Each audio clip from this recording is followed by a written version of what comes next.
Lagos, one of Africa's largest economies, which accounts for 60% of Nigeria's commercial activities and 70% of its industrial investments, is the country's largest electricity consumer with an estimated 40% demand.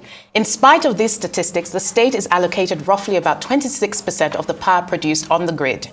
Last year, the Lagos State Electricity Policy was unveiled, a framework geared towards achieving universal and reliable electricity access for residents and businesses by 2036. And more recently, the Lagos State government launched the Integrated Resource Plan, a 20-year plan in collaboration with USAID and Power Africa to increase electricity generation to 11,000 megawatts. Joining me to discuss the impact of these initiatives and the outlook for electrification in Africa's most populous city is the Honorable Commissioner for Energy and Mineral Resources in Lagos State, Olalere Odusote. He's a seasoned energy expert and public servant with over 25 years of experience working across the private sector and energy value chain in Nigeria, the US, and the UK. Thank you for joining me this morning. Well, thank you for having me. Honorable Commissioner, it's good to have you on our program. So the Integrated Resource Plan is one of the new initiatives that has come out. How is it going to change the face of electrification in Lagos? All right. Thank you for that question. Let me take you a bit to the background. If you're going to develop an electricity sector, you have to understand what the drivers of that sector are. And in addition to that, you have to understand what the gaps in the sector are. The Integrated Resource Plan was a project that was funded by USAID's Power Africa program. And all it did was to look at the projection of demand in the electricity sector, identify where the infrastructure gaps are, and propose infrastructure investment to cover that gap over the next 20 years to ensure that we're able to achieve the plans of Mr. Babajide Olusola Sanwo-Olu, which is to ensure universal access to electricity for all Lagosians by 2036. Okay, and very interesting. One of the references in the sort of strategy framework of the plan is improving planning and coordination. So what exactly is going to change to what we've seen currently? So the IRP itself, right, just looks at the gaps in the supply and also the gaps in the infrastructure. Beyond that was also the energy policy, which was published in December of last year by Mr. Governor. What we did was to send out consultation paper about 3 years ago to all people all stakeholders in the energy industry to understand what the problems were. We could on our own determine what the problems were, but we felt it would be better if we spoke to everyone in the sector. All of the distribution companies, the generation companies, the investors, the transmission company, everybody was involved in looking at what the problem was with Lagos State Electricity. And at the end of the day, we came up with a policy that helped us to help us to define what our goal was as a government. Going on from there, we have also then drafted a law that will help us implement the policy. So it's not so much the IRP that guides the integration of the work that's going on. It's really the policy that says, here's what we want to achieve and here's how we're going to achieve it. Yeah, and of course, 20 years means that you sort of strategized over a long period. But let's look at the impact on the actual economy of Lagos. What does sustainable access to electricity mean for the economy of Lagos? Okay, so I'm also going to take you back again and say, what exactly is the energy supply in Lagos? Earlier you mentioned that we were getting 26% of the power supplied by the grid. That is correct. That's the cheapest power that's available, but that's by no means all the power that we're getting.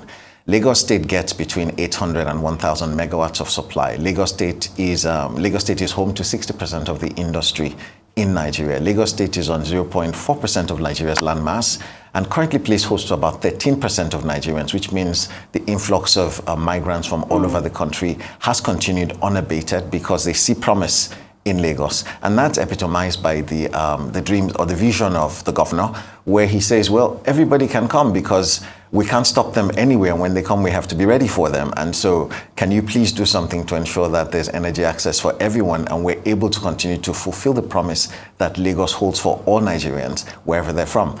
So that's really it. It's really up to us to ensure that Lagos remains the place where everybody can come and fulfill their dreams, which really is what it is. Now, if you look at the makeup of the electricity market as a whole, I know one of the things you said recently at an event, you're looking at decentralization to help the market function and help you serve Lagosians better from an energy perspective. So what exactly will be decentralized if this law is passed? All right, so what's driving this? During the campaign in 2018, one of the biggest problems, the second biggest issue that Lagosians had was access to electricity. And that's why it became a key focus of Governor Sanwo-Olu to say we have to do something to change it.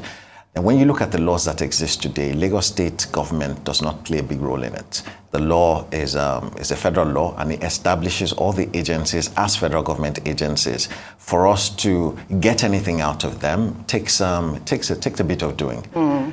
If you look at what the Constitution says, it actually reserves distribution and and electricity markets as an exclusive preserve of state governments. And so that's what we're trying to do, to ensure that we have a say.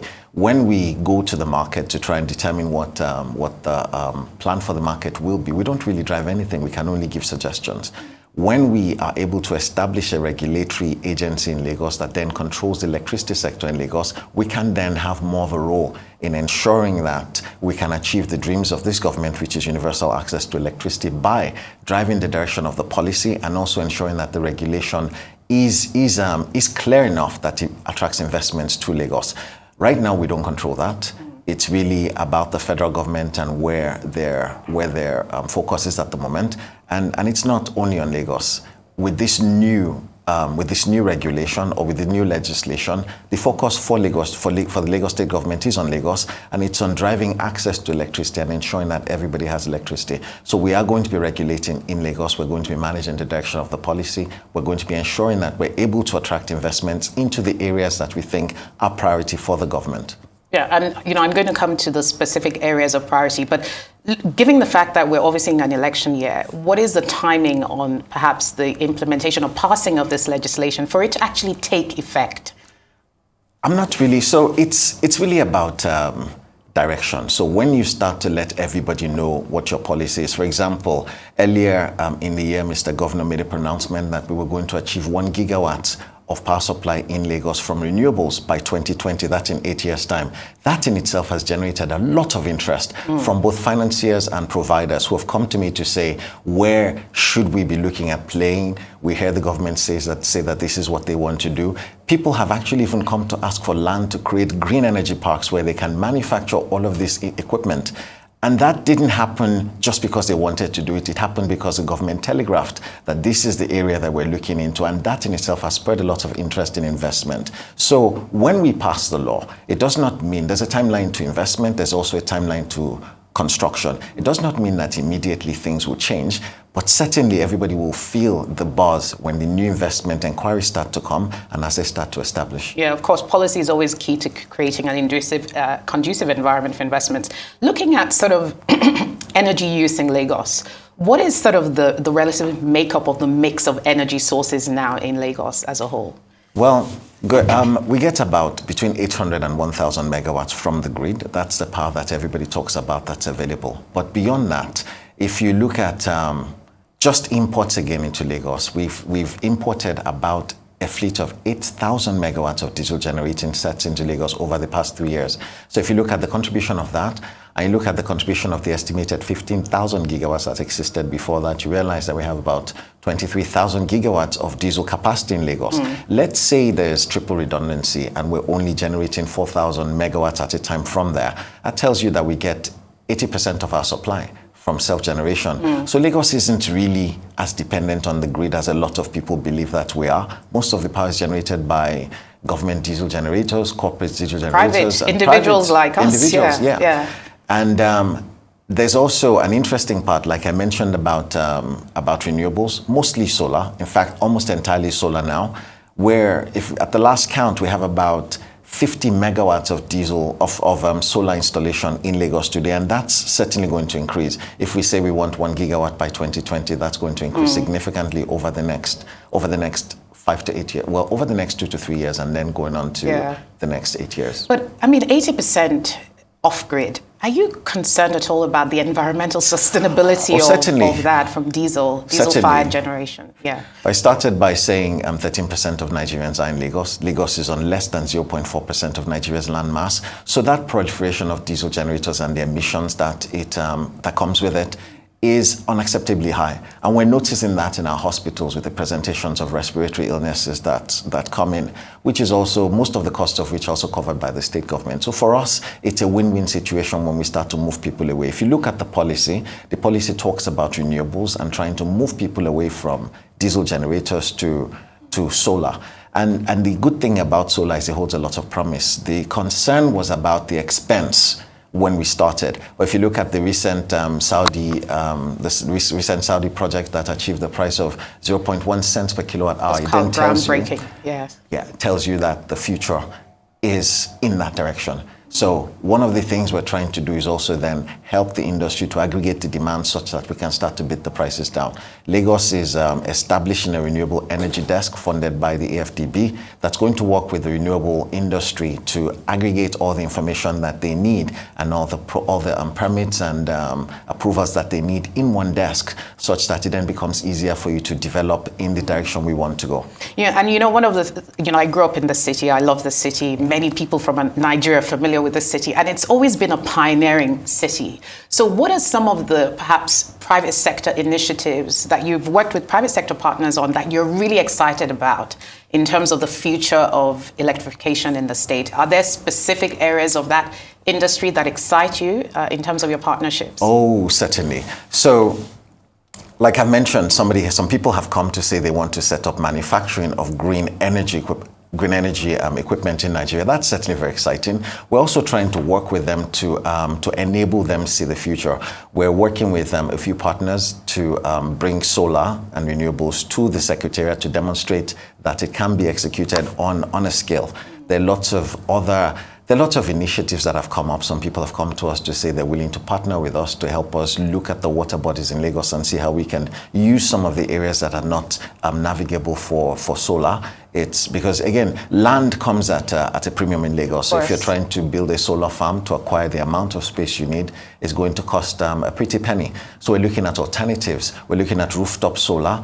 We've carried out a study with the World Bank where we've identified that all of the rooftop space in Lagos, if we were able to harness them, can actually accommodate up to 12 gigawatts of solar. Now, 12 gigawatts is a huge sum, considering that if we add all of the grid supplies and all of the diesel generator supply that I've said, gives us about between 4.5 gigawatts to 5 gigawatts. So if we're able to create a regulation that incentivizes entrepreneurs to start to look at the rooftop to generate, we have a promise of about 12 gigawatts coming from there alone. So all of that interest is coming because the government has signaled a direction, and it can only go well for Lagos. Indeed, and of course with the advent of solar, it obviously has positive environmental implications as well. We are going to take a short break and we'll be back to chat more about the energy outlook for Lagos State. Stay with us. So we've been chatting with Olalere Odusote, Honourable Commissioner for Energy and Mineral Resources of Lagos State. We'll take a short break and we'll be back to have more of a conversation. Stay with us. You're watching Business Week here on Arise News, and I've been chatting with Olalere Odusote, the Honourable Commissioner for Energy and Mineral Resources in Lagos State. So, Honourable Commissioner, much has been made about the centrality of gas to Nigeria's energy sector development. What is Lagos State doing to promote gas utilization across key sectors? It's interesting that you mentioned that. Only a couple of weeks ago, we finalized the Lagos State gas policy. As you know, gas and mineral resources are the exclusive preserve of the federal government to legislate on. However, Lagos is able to support the federal government in this regard by ensuring that we develop the infrastructure that's needed to support the industry. Now, 80% of Nigeria's gas today goes to electricity. So it's key when we start talking about an electricity policy and an electricity law that we look at the resources that are available to us to ensure that the sector is viable. And gas is key amongst that. I know that we've talked about renewables, but if we're going to replace 23 gigawatts of diesel generators, it will not be with renewables. It will be most likely with gas. Now, Lagos has significant gas reserves, but those reserves have to find a home. So having dealt with the electricity policy, having done the IRP, having determined the need for electricity generation in Lagos by looking at the forecast demand, we have started to work on a gas policy. And that gas policy identifies a destination for the gas, thereby providing a roadmap for investors in upstream gas, on upstream gas fields to have a reason to mobilize the investment resources. Lagos has significant gas fields off the coast of Lagos, and we're working with them to ensure that we're able to bring the gas to to land. So we started from the electricity policy, which is a home for the gas, and then now we've backward integrated into the gas, and we have a gas policy that is ready to be presented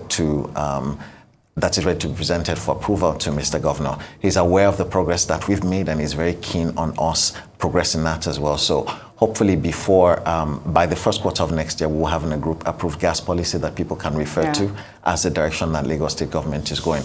Now, in addition to transportation, gas is also used for cooking, a different kind of gas. We also have IUGC, and one of the charges or the mandates of IUGC is to improve gas utilization and displace other dirtier fuels in the homes, and also displace biomass as well. So we're looking at that as well, and their target is to ensure that they're able to demonstrate that gas is viable, and such that other interested investors can either partner with them or individually copy their template and go and create gas plants across Lagos to ensure that Lagosians are able to leverage that. The other part of that is transportation. As you know, Lagos State has a transportation policy that has been evolving over the years. Very many people who grew up in Lagos knew transportation to mean molues in Lagos. And Danfos. And Danfos, Yes. well. Molues were the most ubiquitous, if you will. And people don't even realize that by deliberate efforts and policies of the government, molues have disappeared from Lagos roads. We always didn't notice, actually. Nobody noticed. We have the BRTs now and the mass transit buses. And so the next step, right, is to start to transit these buses from current diesel consumption to gas. Now, isn't that going to be expensive to do? No. Because of the technology conversion costs? Actually, no. So today we're currently working, the cost of the fuels are markedly different. So if you look at the original investment cost of a gas bus, or to transit a bus from diesel to gas, it's quite expensive, but over time you make up the savings from the difference in fuel prices. Diesel prices, I don't need to tell you what's happened to them over time, but gas prices have remained relatively stable. We produce gas in Nigeria, and we can ship them to Lagos, and we are actually doing that. NLNG has signed a couple of contracts with people who are going to be taking gas from NLNG and bringing them into Lagos, and then from Lagos to other parts of the country. So that we're looking at. Lamata, I should mention, is currently trialing out on some of their routes gas buses today. They're not making a lot of noise about it, because that's how we do. When we've demonstrated that they will work, then we'll roll out a number of gas buses, and we're also incentivizing the bus operators in Lagos to switch to gas once we've demonstrated that it can work. And the early results are quite promising. Now, beyond that, we're also looking at EVs. We've currently signed an MOU, and I will wait for Lamata to come and make that announcement with the company to pilot 50 EV buses in Lagos. Now, we believe that the people who would be most interested in this are the people who will benefit from the commercial benefits of transiting from heavy fuels or polluting fuels to cleaner fuels. Now, it's really the charging infrastructure of the buses that currently is what people are talking about now. But where would you actually charge these buses? Since electricity supply itself can be constraining. Oh, good. So I've said two things about electricity now. The electricity we use in Lagos does not come from the grid. It comes from own generation. We've become very adept at that. The Lagos State Secretariat runs on an IPP, so we know how to generate electricity when we want to generate it. It's really just about incentivizing the center to decentralize such that we can manage our electricity sector and make it into a more viable one. We always start from the market. So we're going to be trialing out the EV buses starting, I believe, from 2023 and over the next few years, after which you will start to see a rollout of natural gas and EV buses across Lagos. It's moving in the direction of the 21st century economy, just like the governor keeps saying. We need to make Lagos a 21st century economy, which is one of the key pillars of his themes agenda that we're pushing in the energy ministry. And you know, when I think about electric vehicles, electric buses in Lagos, I mean, that would be music to a lot of our ears, because obviously transportation contributes to global emissions, which are a challenge for climate change. But as we wrap up, you know, if you were to look back in 20 years' time on the journey of electrification in Lagos, what would you be most proud of what you've been able to achieve despite the constraints? I would have to say this. I'm excited about the future of Lagos, very much so. In 20 years' time, I expect a Lagos that where there's universal access to electricity due to the policies that we're putting in place today, and also the conversations we're having with investors that have shown us what a new Lagos can look like. A Lagos where there's 24-hour supply of electricity, a Lagos where transportation is not as messy as it is now. Mr. Governor has announced that the mechanical completion or the completion of the Blue Line rail is going to happen in the next week, and we're going to have people coming over to ride on trains. People who've never seen trains before in Lagos will be commuting on trains by the first quarter of next year. And the testing will commence already in this December. So I'm already excited at that. The Blue Line will be complete next week. The Red Line will be complete by early January. So we'll have 2 lines. Yes. We have another 5 lines, transport lines that are coming on in Lagos, and all of them are going to be powered by electricity. We're starting from diesel for the Red Line because we're running on the national rail corridor. And then moving to more cleaner sources. And we're moving to more cleaner sources. We could go on talking about this. Thank you for helping us to visualize the possibilities, and we of course wish you very well with all these initiatives. Thank you so much. It's been great chatting with Olalere Odusote, Honorable Commissioner for Energy and Mineral Resources of Lagos State.